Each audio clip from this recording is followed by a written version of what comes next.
Hey guys, I thought I'd do a vlog concerning, essentially not concerning, but more accurately talking about my experiences from the 10-week vlogging challenge and what essentially I've learned, and if anyone either decides to take on vlogging or take on YouTubing or take on the challenge itself, these might be the things you might learn, and these are the things that you might want to do to improve, or just be aware of just in case.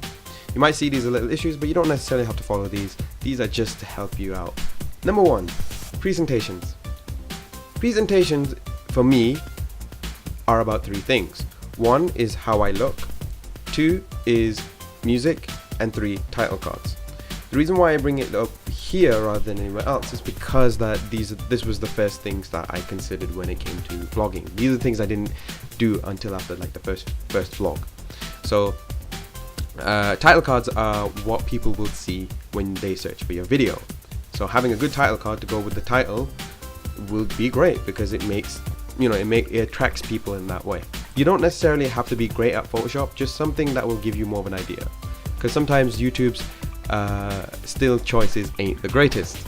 So what you do instead is, if you have your account essentially verified, they'll send you a code and you input that code into your channel, you'll become a verified member, and then you'll be able to upload whatever title card you want. Since not everyone has the ability to put in music from essentially Metallica or licensed music, YouTube has put up a area where you can put in royalty-free music. That way you don't have to worry about your videos being flagged for copyright at any point. The third part is my face, essentially how I look. Now, I'm not saying, hey, you need to look like a model or anything like that. I'm saying you should do it as a means of making yourself look crisp and feeling good. If you don't feel comfortable with it though, you can essentially take out the video portion of the visual portion of the video and replace it with a graphic, should you want to do that. Number 2, set building. I've never done set building before, but the biggest worry when it came to set building is essentially making the product look presentable and make it look as good as you feel like it does. So what I did instead was I actually cobbled together some stuff, went to my living room, and then built literally a little set place where I could essentially showcase the product. I did a lot of camera angles and so on and so forth, but I tried to make it as presentable as I possibly could to showcase the product, the headphones, as best as I could. So remember, if you ever do decide to build a set, you don't need essentially the biggest set in the world. You can essentially do things by just being a bit imaginative.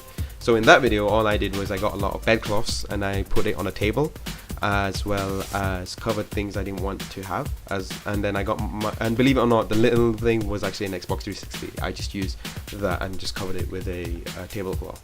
That way that it saved me time from having to find essentially the boxes or the stuff I wanted to do. The only thing that was essentially lacking was lighting. If you have good lighting on a product or good lighting in front of your face, you'll improve the video quite quickly. When it comes to videos, and especially when it comes to camera work in general, rule of thirds is always going to be a thing. So remember, framing something correctly, being in the center of a camera. Even, to be fair, vlogging you don't necessarily need to, but just remember that framing will help with improving any sort of set or any sort of vlog, should it be visually intensive. Number 3, topics. When I was picking out my topics, I kind of did them mostly on experiences, but the type of video I ended up making was either sort of an experience, a review, or a highlight. Most of the time, or most of my vlogs will generally be experiences, but highlights and showcase type videos is what kind of came up from the different types of topics I did. So most of the vlogs were me talking about essentially a thing that I have been through, or I did a review, which was a showcase, and then it was a highlight, which was the convention vlogs. You can do either or. When it comes to vlogs, these are going to be the most common types of videos that you're going to find. So don't worry if you do want to do videos based on an event. Don't worry if you want to do a vlog based on a product. Don't worry if you just want to talk in front of the camera. All these strings can essentially either determine what sort of topics you'll do, or the topics will define what sort of video you'll end up making. Number 4. Speaking of different types of topics and what sort of video you end up making, editing styles will also influence the type of video you end up making. So what I did personally, not necessarily saying that you have to follow it, but what I did was, when I did the exit wear video, I did a showcase type video where essentially I did all these little edits and did it with a video in mind where I was trying to make it snazzy and poppy and make you guys interested in the video. The other one was a highlights video, which is where I took a series of videos and made a highlight of the event itself, but didn't necessarily make it as I didn't make it very talking intensive, but instead visually intensive. Editing styles is influenced by what sort of topic you might make. It also influences how you're going to tackle essentially a project or a vlog or a topic, dependent. So remember to experiment. Basically, it's okay to do different styles for different types of videos. Number 5, time limits are arbitrary. When I was doing the 10-week vlogging challenge, I did it for 5 minutes. That was my rule. That was my cardinal rule. And the thing was, the biggest issue I had was I kept going over 5 minutes. Now, if you can edit it down, but if you, for me personally, I always had this thing where I wanted to try and keep it uncut.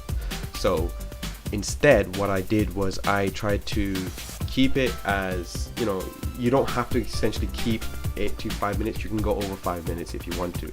In fact, you can go over 10 minutes because that's how podcasts and streams mostly work, for people who do gaming streams or what have you.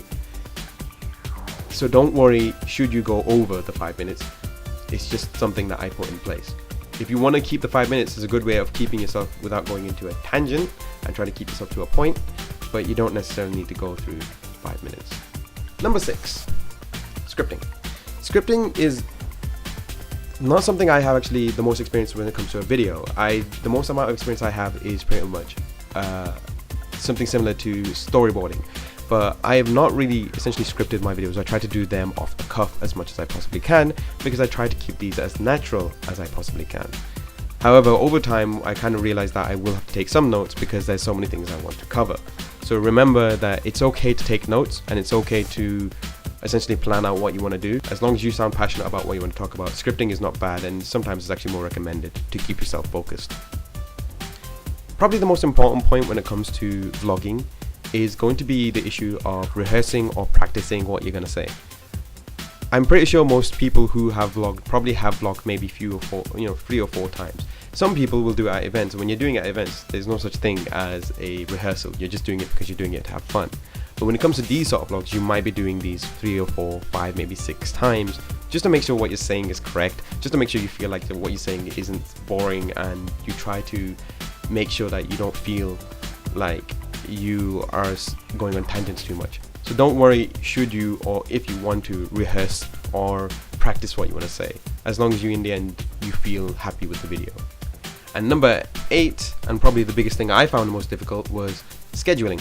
I try to do a schedule probably once every Tuesday. I started doing video, I think I did my first video on a Monday and I released it on the Tuesday. But when I tried to keep the Tuesday, I then ended up doing it on a Wednesday. When I did it on doing Wednesday, then it coming out on Friday. Basically, my scheduling was horrible. I tried to do a video a week, which I did, but in the end, I couldn't keep to a day. So if you do decide to do vlogs, don't be pressured about doing different, if you want to do things on certain days. If you want to do things on certain days, great. If you can keep to it, great. If you can't, don't necessarily feel too bad about it. Scheduling improves essentially certain things, but most of the time you don't necessarily have to think about it. These are the most important things that I learned from the past 10 weeks. You don't necessarily have to follow these if you don't want to. I recommend them as more advisory at best because you'll know what you want for your videos specifically. In the end, when it comes to these videos, you're kind of finding your own voice, a voice that people want to listen to, at the same time the one that you feel most confident in. Just remember that these vlogs or these YouTube videos will be more about you than anything else. So hopefully you guys will have enjoyed this video. Thank you very much for watching for these past, I guess, 11 weeks. Hopefully I'll be making more videos. I'll probably make one there's one more I want to make for next week. But in either case, hopefully you guys will have enjoyed these videos and hope to see you next time. Bye!